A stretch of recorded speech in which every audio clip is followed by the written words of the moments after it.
When the Mistress crossed the line, the Tycoon's love for his wife shattered her world. The perfect illusion. Chloe Edwards stood in the doorway of their penthouse, watching the city lights twinkle like scattered diamonds below. The view from their Manhattan apartment never failed to take her breath away, just as Gavin had promised when they'd first moved in 8 years ago. Everything about their life together had been meticulously crafted, beautiful, enviable, perfect.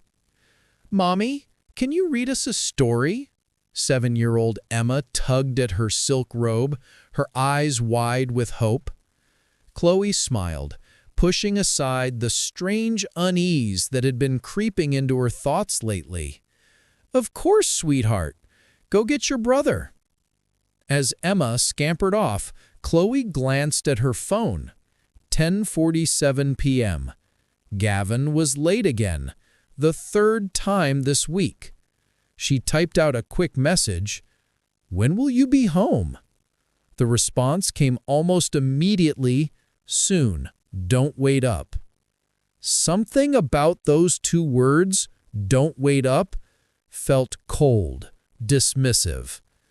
This wasn't the Gavin she knew, the man who used to call her during lunch breaks just to hear her voice, the man who would surprise her with weekend getaways to their lake house, the man who made her feel like the center of his universe. Chloe shook her head, dismissing her paranoia. Gavin was building an empire. The Sinclair Tech merger was the biggest deal of his career. Of course he was distracted. She was being unreasonable.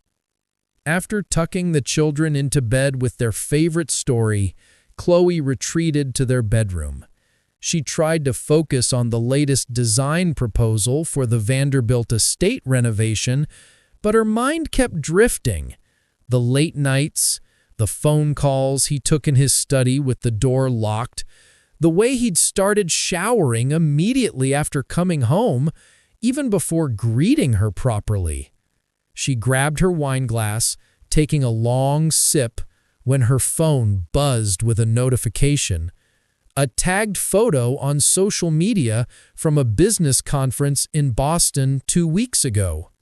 She clicked it absent-mindedly, then froze. There was Gavin, looking devastatingly handsome in his tailored suit, but it wasn't him that made her heart skip a beat. It was the woman standing beside him, tall, stunning, with cascading auburn hair and a smile that could launch campaigns. Her hand rested casually on Gavin's arm, her body angled toward him with an intimacy that made Chloe's stomach churn. Hannah Rivers. She'd heard the name before. Gavin's new business partner? Chloe zoomed in on the photo, studying every detail. The way Hannah looked at Gavin, the comfortable proximity between them, something primal and terrifying stirred in her chest. The front door opened. Gavin was home. She listened to his familiar footsteps, the rustle of his coat, the clink of his keys on the marble console. She waited, her heart pounding, the photo still glowing on her phone screen. When he entered their bedroom, she looked up. Their eyes met, and for just a fraction of a second, she saw something flicker across his face. Guilt? Fear? Then it was gone, replaced by his charming smile. "Sorry I'm late, darling." But Chloe had seen it. That split-second crack in his perfect facade, and nothing would ever be the same again. The unraveling. The next 2 weeks were torture. Chloe found herself doing things she never thought she'd do. Checking Gavin's phone while he showered, listening at his study door during late-night calls, analyzing every word, every gesture for hidden meanings. She hated the person she was becoming, but she couldn't stop. The suspicion had taken root, growing like poison ivy through her peace of mind. Gavin seemed oblivious, or perhaps willfully blind. He continued his routine. Early morning departures, late night returns, distracted kisses on her forehead that felt more like obligations than affection. When she suggested a weekend away, just the two of them, he'd sighed heavily. "Chloe, you know I can't right now. The merger is at a critical stage. Hannah and I need to finalize the contracts by—" "Hannah," Chloe interrupted, her voice sharper than intended. "It's always Hannah lately." Gavin's jaw tightened. "She's my business partner. This deal could triple our holdings. I thought you understood." "I understand you're never here anymore. I understand our children ask where Daddy is every night. I understand I'm sleeping alone in a king-size bed meant for two." Something flickered in Gavin's eyes, remorse, perhaps. He reached for her hand. "I'm sorry. Just a few more weeks, I promise. Then we'll take that trip. Paris, like you've always wanted." Clodagh wanted to believe him. She wanted to return to the blissful ignorance of a month ago. But that night, unable to sleep, she made a decision that would shatter everything. Gavin's laptop sat on his desk, still open. She'd never invaded his privacy like this before. Their marriage had been built on trust, but trust was a luxury she could no longer afford. Her hands trembled as she opened his email. At first, nothing seemed suspicious. Business correspondence, meeting schedules, investment portfolios. Then she saw a folder labeled HR Personal. Her finger hovered over the touchpad. "Don't do this," a voice whispered. "Once you look, you can't unsee it." She clicked. The first email was dated 3 months ago. Innocent enough, Hannah thanking Gavin for dinner, discussing market projections. But as she scrolled, the tone shifted. Subtle flirtations, inside jokes. Then a message from 6 weeks ago that made her blood run cold. "Last night was incredible. I can't stop thinking about your hands on my skin. When can I see you again? Same hotel? H." Gavin's response? "Tuesday, room 1247. I'll tell Chloe I'm in Chicago." Chloe's vision blurred. The room spun. She gripped the desk, her breath coming in short, painful gasps. This couldn't be real. This wasn't her Gavin. This wasn't their life. But the evidence continued. Dozens of emails, each one more intimate than the last, planning secret meetings, discussing what to tell Chloe. Hannah's messages grew bolder, more possessive. "When are you going to tell her about us? I'm tired of hiding." And Gavin's response just 3 days ago, "Soon, I promise. I just need the right time." The sound that escaped Chloe's throat was somewhere between a sob and a scream. She stumbled backward, knocking over a picture frame. Their wedding photo, both of them laughing, so young and full of hope. The crash brought Gavin running from their bedroom. He appeared in the doorway, hair disheveled, and his eyes immediately went to the open laptop. His face drained of color. "Chloe, don't." Her voice was ice. "Don't you dare say my name with that mouth. The same mouth that's been kissing her." Let me explain." "Explain?" Chloe's voice rose to a shout. "You've been sleeping with her for months. Well, I've been here raising our children, trusting you, loving you. It's not what you think. Room 1247, Chicago, Tuesday nights?" Tears streamed down her face. "How stupid do you think I am?"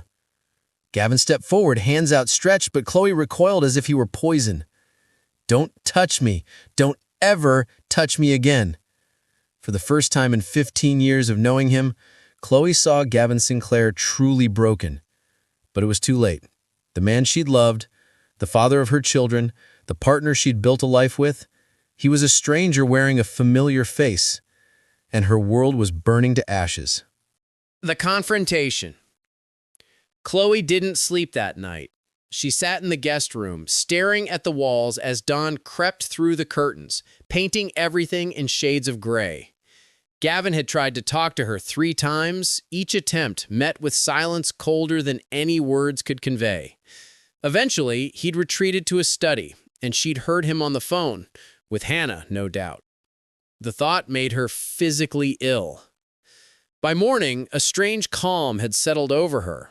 The kind of calm that comes after a storm has destroyed everything, leaving only ruins and the question of what to do next. She heard the children waking, their innocent laughter drifting through the penthouse like a reminder of what was at stake. Chloe splashed cold water on her face, barely recognizing the woman in the mirror. Red-rimmed eyes, hollow cheeks, a ghost of her former self. But she straightened her spine. Emma and Lucas would not see her broken. Not yet.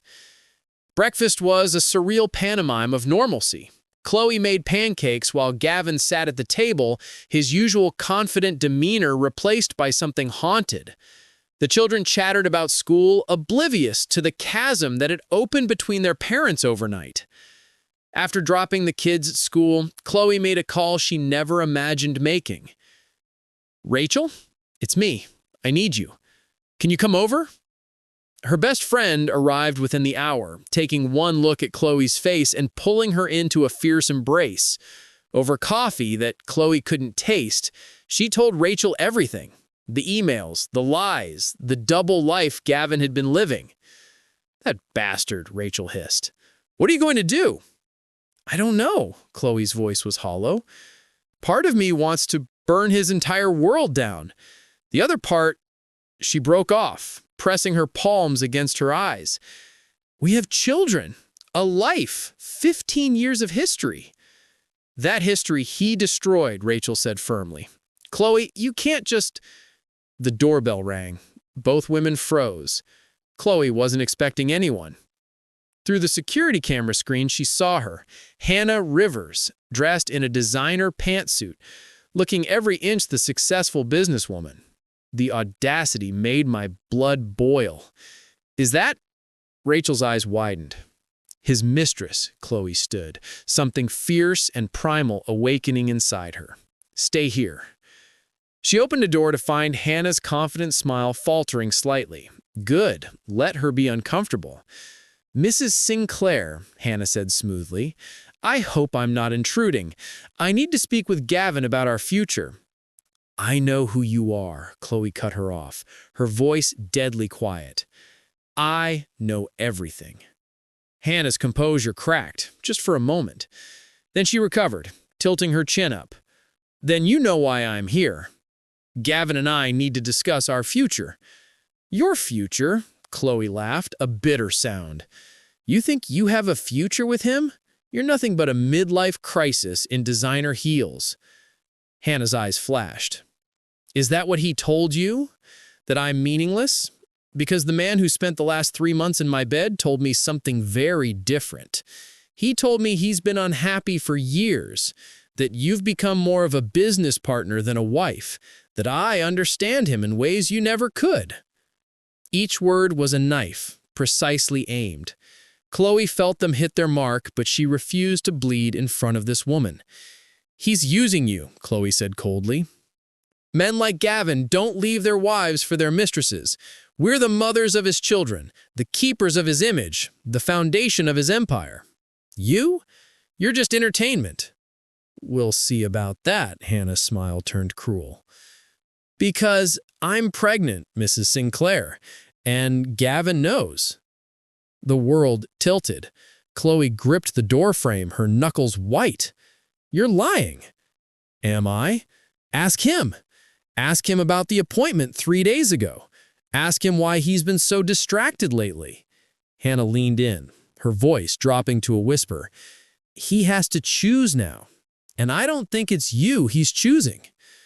Before Chloe could respond, Hannah turned and walked away, her heels clicking against the marble with devastating finality. Chloe stood frozen, unable to move, unable to breathe. Behind her, Rachel appeared, wrapping an arm around her shaking shoulders. "She's bluffing," Rachel said desperately. "She has to be." But the look in Hannah's eyes was triumphant, certain. When Gavin came home that evening, Chloe was waiting. She'd sent the children to her mother's, needing this conversation to happen without little ears nearby. "Is she pregnant?" Chloe asked without preamble. Gavin's face answered before his words could. Guilt. Shame. Confirmation. "It's not mine," he said quickly. "She's lying. She's trying to manipulate." Like she manipulated you into her bed? Chloe's voice was eerily calm. Get out. Chloe, please, get out.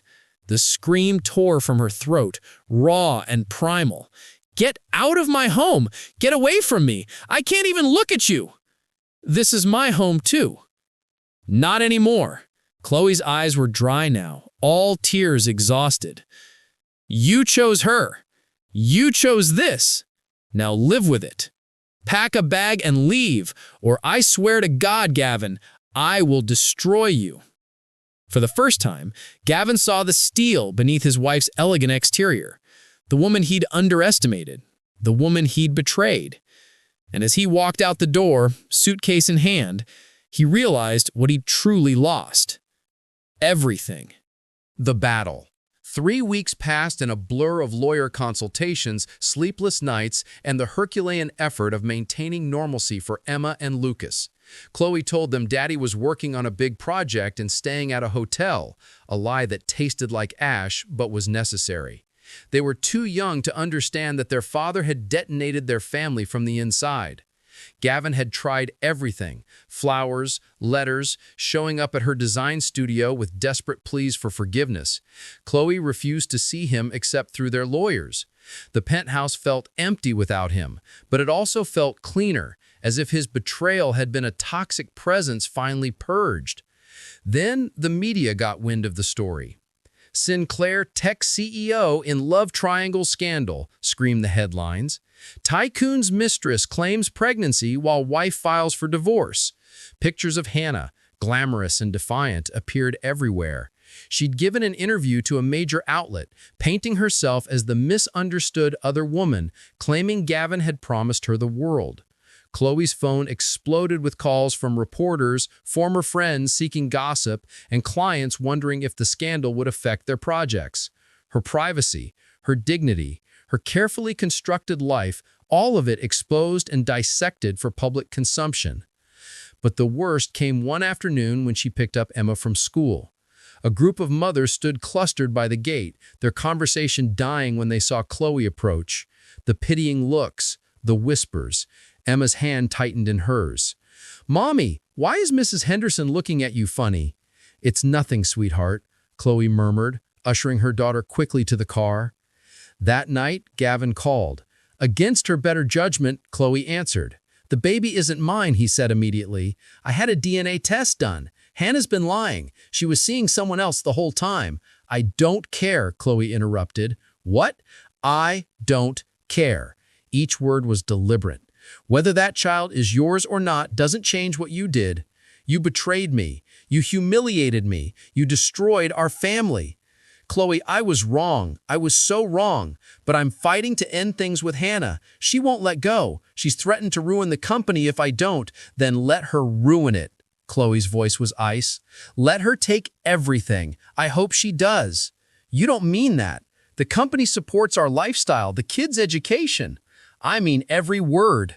I'd rather live in a studio apartment with my integrity intact than in a palace built on lies." There was a long silence. Then Gavin said, his voice breaking, "I love you. I never stopped loving you." "You don't destroy what you love," Chloe whispered. "Goodbye, Gavin." She hung up and blocked his number. But Hannah wasn't done. 2 days later, Chloe arrived at her studio to find her assistant Melissa white-faced with fury. "Mrs. Sinclair, you need to see this." Hannah had launched a social media campaign, positioning herself as a feminist icon who'd fallen in love with an emotionally unavailable man trapped in a loveless marriage. She posted old photos with Gavin, carefully curated to show them laughing, intimate, in love. She wrote eloquent posts about the complexity of modern relationships and the courage it took to pursue true happiness. The comments were split. Some supported her, others called her a homewrecker. But the damage was done. Hannah had transformed the narrative, making herself the protagonist of a romance rather than the villain of a betrayal. Chloe felt the rage building, white-hot and consuming.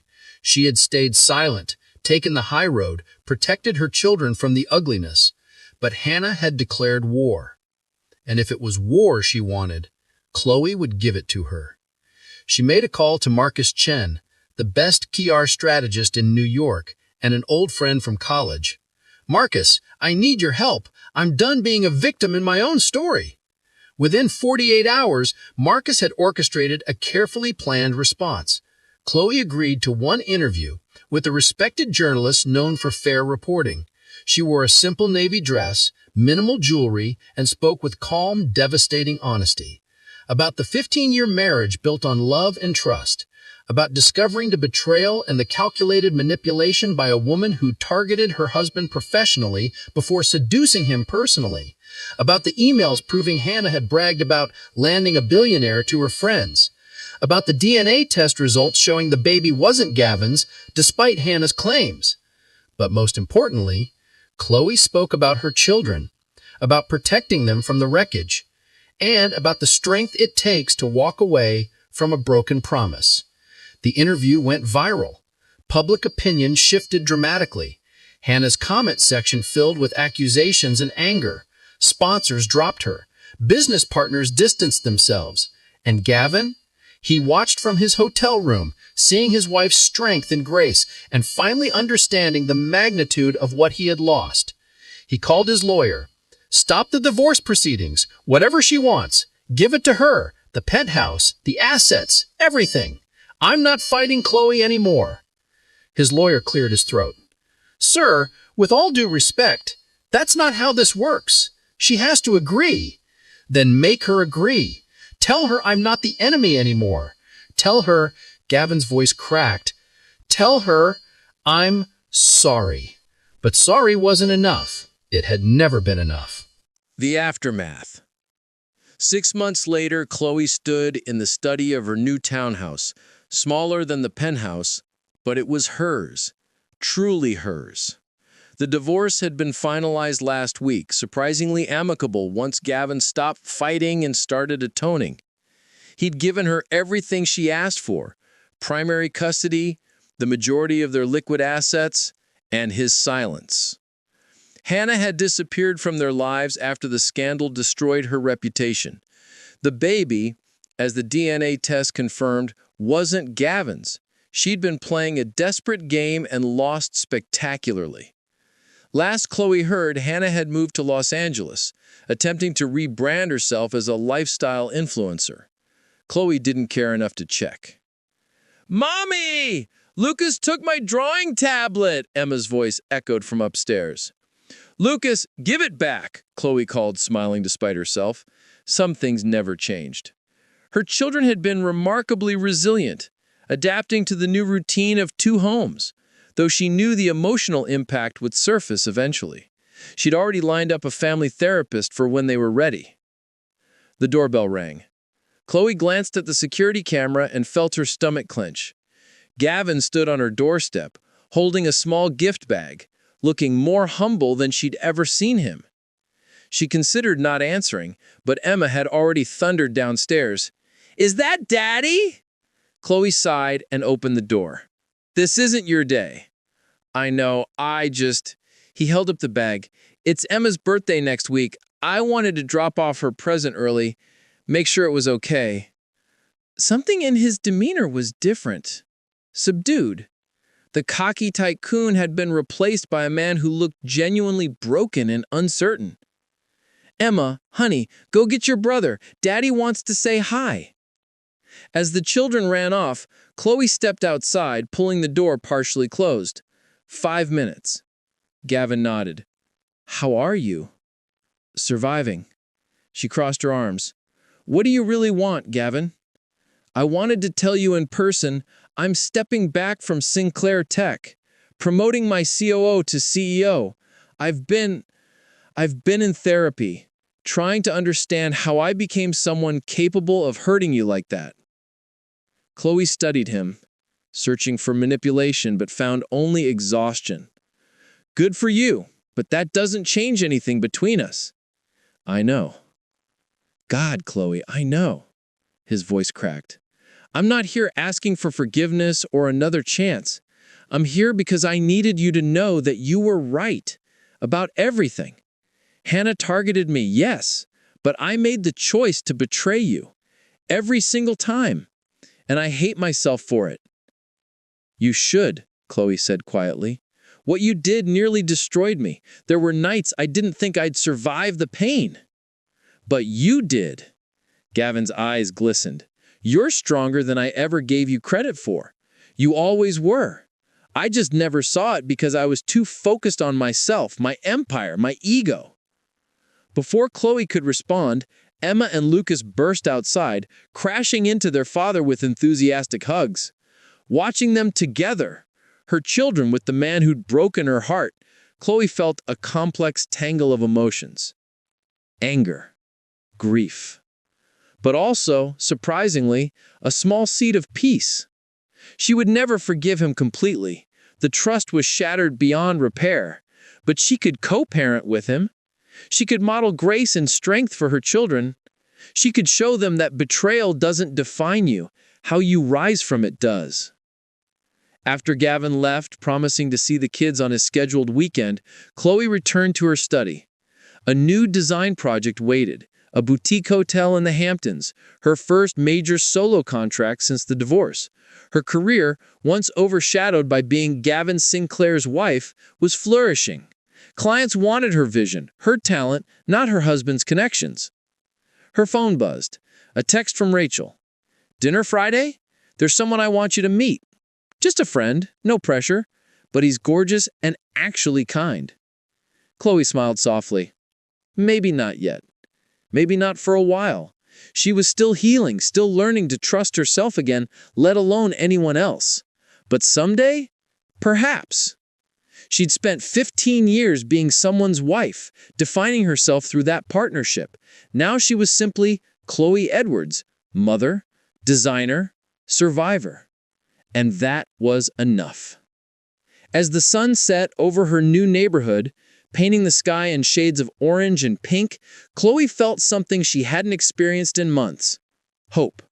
Not for reconciliation or a return to what was, but for what could be. A future written on her own terms, built on her own strength. The Mistress had crossed the line. The Tycoon's love had shattered her world. But from those shattered pieces, Chloe was building something new, something unbreakable. Herself. The end.